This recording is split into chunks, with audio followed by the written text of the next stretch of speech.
പുതിയ പുതിയ വാർത്തകളൊന്നുമില്ല. എന്ന് ഒരേപോലെ ഫോട്ടോസ്റ്റാറ്റ് എടുത്ത പോലെ ഡെയിലി പത്രം വരുന്നത്. അമ്മാ ഓ ചായ ആണോ? നീ കൊണ്ടുവാ. അയ്യയ്യേ, എന്തമ്മാ ഇതിന് ചൂടില്ലല്ലോ. ചൂടില്ലേ? ഇല്ല. ബെസ്റ്റ്. ഞാൻ മുത്തോടത്ത് പറഞ്ഞതാണ് ഒന്ന് കൊണ്ടു കൊടുക്കുന്നു. കൊണ്ടു കൊടുത്തില്ല. എന്നിട്ട് അവരവിടെ അടുക്കള നിക്കുന്നു. ഭയങ്കര പണിയാ. എന്തുവാണ് ഇന്ന് പ്രത്യേകിച്ച് ഭയങ്കര പണി? എന്തൊക്കെയോ ഉണ്ടാക്കാനുള്ള ശ്രമത്തില. മുത്തുവല്ലേ? സാമ്പാർ പുളിശ്ശേരി ആയിരിക്കും. അതൊന്നുമല്ല, പുറത്തുനിന്ന് എന്തൊക്കെയോ സാധനങ്ങൾ വാങ്ങിച്ചിട്ട് വന്നിട്ട് ഉണ്ടാക്കുക. എന്താവോ എന്തോ, ആർക്കറിയാം ഉണ്ടാക്കണം എന്താണെന്ന്. നീ അങ്ങനെ അവനെ അങ്ങ് കുറ്റം പറയാതെ. അമ്മ കുറ്റം പറയുന്ന ചീത്ത പറയുന്നുണ്ടല്ലോ. കുഴപ്പമില്ലല്ലേ? അത് ശരി. എടി കൊച്ചേ, അവനെ കുഞ്ഞു പ്രായത്തിൽ ഇവിടെ വന്ന് കേറിയതാ. ഞാൻ വല്ലതും പറഞ്ഞാൽ അവൻ കേട്ടോട് നിൽക്കും ചിരിച്ചോണ്ട്, ഒരു അക്ഷരം പുറത്ത് പറയുകയില്ല. അതുപോലാണോ എന്റെ മക്കള് കെട്ടിക്കൊണ്ട് വന്നവർ, എന്റെ പിള്ളേര് പെൺപിള്ളേർ ഇതിൽ കയറി വന്നവര്. ശരിയല്ലേ? ഇനി അഥവാ നീ എന്തെങ്കിലും ഒന്ന് പറഞ്ഞു തന്നിരിക്കട്ടെ, അല്ലെ അവനൊന്ന് പറഞ്ഞു തന്നിരിക്കട്ടെ, നിനക്ക് പിടിക്കുവോ? ഇല്ല. അപ്പൊ നിങ്ങൾ രണ്ടും കൂടെ കൊമ്പോർക്കും. അങ്ങനെ അങ്ങോട്ട് വാശിപ്പുറത്ത് അത് പറഞ്ഞു, ഒന്ന് പറഞ്ഞ്, രണ്ട് പറഞ്ഞ്, മൂന്ന് പറഞ്ഞൊക്കെ കഴിയുമ്പോഴായിരിക്കും മോളിൽ നിന്ന് ലക്ഷ്മി കൊച്ചമ്മയുടെ വരവ്. മനസ്സിലായല്ലോ? അവൾ ഇങ്ങോട്ടൊന്ന് അടുത്ത ചോദ്യമായി, ഉത്തരവായി, വാശിയായി, ഭരണമായി നിനക്ക് പിടിക്കത്തില്ല. അവള് നീയും കൂടെ തമ്മില് പിന്നൊടക്കാവും, അല്ലേ? ശരിയാ. ഇതൊക്കെയാണ് മോളെ ഞാൻ പറയുന്നത്. ആരോ പറഞ്ഞ പോലെ അടി വരുന്ന വഴി എന്ന് പറയുന്ന പോലെ ഉടക്ക് വരുന്ന വഴി ഇങ്ങനെയാണ് ഈ വീട്ടിലുണ്ടാവുന്നത്. എല്ലാം അമ്മയ്ക്ക് അറിയാല്ലേ? എന്താ ഒരു സംഭവമാണ് കേട്ടോ. ആണോ? അയ്യോ, അതെ, ഞാൻ രാവിലെ നല്ല ഒന്നാം തരം സോപ്പ് വെച്ച് കുളിച്ചതാ. ഇനി നീ ആയിട്ട് പതപ്പിക്കണ്ട കേട്ടാ. അയ്യോ,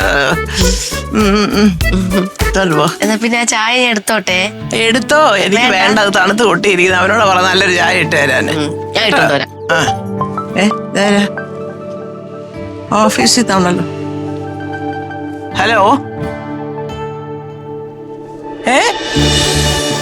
സത്യമാണോ?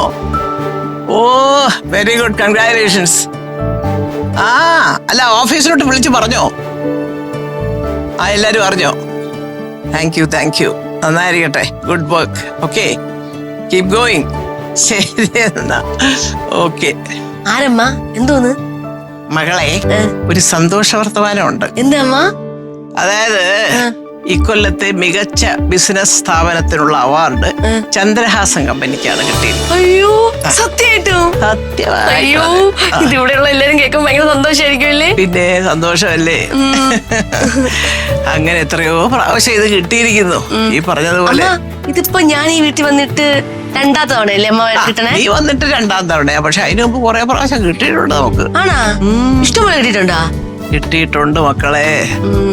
പാവം, ഒരു വിഷമേ ഉള്ളൂ അമ്മയ്ക്ക്. എന്റെ ചന്ദ്രേട്ടൻ ഇതൊന്നും കാണാനില്ലാതെ പോയല്ലോ എന്നുള്ളൊരു വിഷമം. ചന്ദ്രേട്ടൻ ആഗ്രഹിച്ചതുപോലെ തന്നെ ബിസിനസ്സൊക്കെ ഗംഭീരമായിട്ട് വിജയിച്ചു. പക്ഷേ ജീവിതത്തില് ഇനിയിപ്പോ ഓർത്തിട്ട് എന്ത് കാര്യം മോളെ?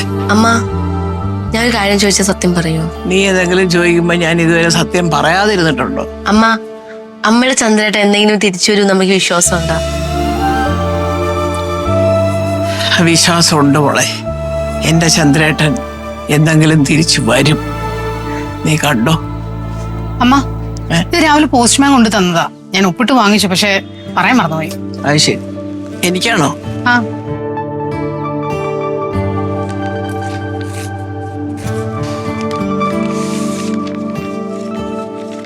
ഇക്കാലത്തേക്ക് ആരെങ്കിലും കത്തെഴുതൂലേ?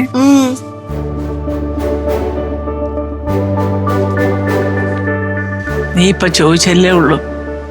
അമ്മ, ചന്ദ്രേട്ടൻ എന്തെങ്കിലും തിരിച്ചു വരുമോ എന്ന് അമ്മയ്ക്ക് വിശ്വാസമുണ്ടോ? ഇതെന്റെ ചന്ദ്രേട്ടൻ എഴുതാ. ശരിക്കും ചന്ദ്രേട്ടൻ തിരിച്ചു വരും. വരുന്നു. ആണോ? അയ്യോ, എന്താ എഴുതിയേക്കുന്നേ? എന്നൊന്നും എഴുതിയിട്ടില്ല. ഞാൻ തിരിച്ചു വരും, നിന്റെ സ്വന്തം ചന്ദ്രേട്ടൻ.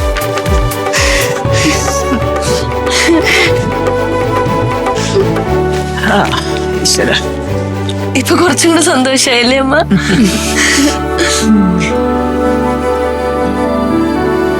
ഫ്ലവേഴ്സ് ടിവിയുടെ സ്മാർട്ട് ഷോയിൽ പങ്കെടുക്കാൻ നിങ്ങളെ ക്ഷണിക്കുന്നു. ഉടൻ തന്നെ ഈ നമ്പറിലേക്ക് വിളിക്കുക. 7593829838. ഫ്ലവേഴ്സ് സ്മാർട്ട് ഷോ ഉടൻ വരുന്നു ഫ്ലവേഴ്സ്.